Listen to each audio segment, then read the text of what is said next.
Hello? David. Is this money? I was thinking about you. Yes, it's money. Unogara kupi kwewe? Ndanjitokutsvaga. Kodairaka?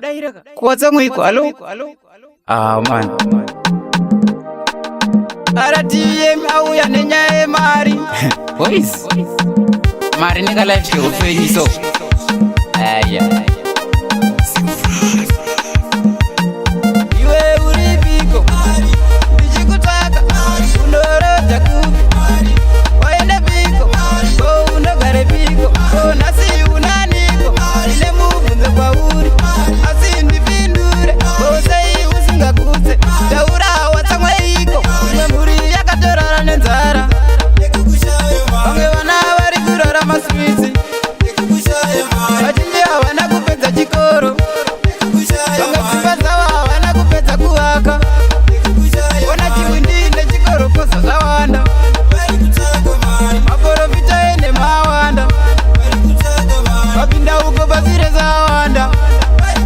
Ekushaya basa ona chifeve chawanda. Iwe uripiko. Ndichikutaka. Unoroja kupi. Waenda piko.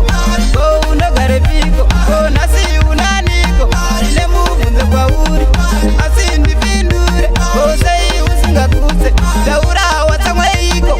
Kona ndadzidza makore awanda. Asi vakadzidza vashaya mabasa vawanda. Garika munyika vanoda vawanda.